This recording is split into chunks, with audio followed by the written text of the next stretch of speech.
bir boy hajga boraman deb haj uchun 2000 tillo atadi. Shunga haj ibodatini qilib ulug' joylarni ziyorat qilib kelaman dedi. Shu niyatda yurgan kunlardan birida o'g'li yig'lab kirib kelib qoldi. "Ha bolam, nimaga yig'lading?" "Qo'shnimizga kiruvdim, go'sht qovurib yeyishayotgan ekan. Yegim keluvdi, menga ol deyishmadi, berishmadi. Bizanikidan uncha-muncha nonni yeyishardi, lekin go'shtlardan yegim keldi, berishmadi." Boyda darg'azab bo'lib, "Qani yurchi?"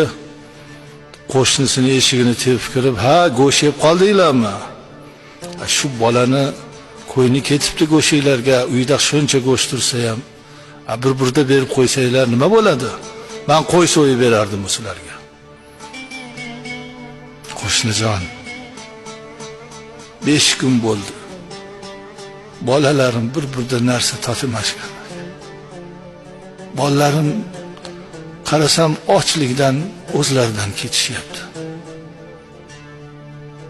Ko'chaga chiqib, "Ya Rabbim, bolalarimni endi rizqini qayerdan topdim" desam, bir jarda harom o'layotgan molni ko'rdim. Allohim, menga va bolalarimga bu narsa halol. Bo'lmasa holimiz tang dedimda, o'sha harom o'layotgan molni go'shtini kesib olib kelib, qovurib bolalarimga yedirayotgandim. Menga va bolalarimga halol edi, lekin sizni bolangizga harom edi. Boy aytdi, "Eyvoh! Allohim, qo'shnim shu holatda-yu, men 2000 tillo bilan hajga ketyapman." Uyiga kirib 2000 tilloni oldida qo'shni bu yoqqa keling. Qo'shnini turg'izib qo'yib atrofida qo'liga 2000 tilloni berib, "Labbayk Allohumma labbayk" tavof qila boshladi. Tavofi Baytul Xalil kori oson است. tavofi Baytul Jalil kori mardon است. Ibrohim Xalilulloh qurgan Baytullohni, Ka'bani tavof qilish oson, puli bor odamlar borib tavof qilaveradi, imkoni borlar. Asl Allohning uyi mo'minning qalbi bo'ladi. Baytul Jalil, Jalil Alloh. Allohning baytini, uyini, mo'minning qalbini ziyorat qilib tavof qilish u mard odamni, saxiy odamni, iymoni mustahkam odamni ishidir deb shu so'zlarni aytib tavof qilaverdi. Haj vaqti kelib hajga borishdi. Odamlar kelishdi. Qo'shnisini tavof qilganni, "Ya, siz qanday tez keldingiz bizdan?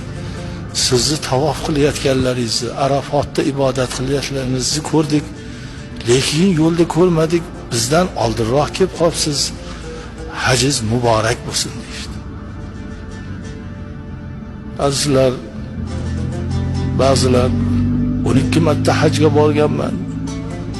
"Ya, biz 17 marta bordik" deyshadi. Bu nima bu? Hisob qilib Allohga o'tkazishmi? Yo o'zini shunchalik zo'r deb bilishmi? Bir marta bor, puling bo'lsa boshqa odamni yuvar.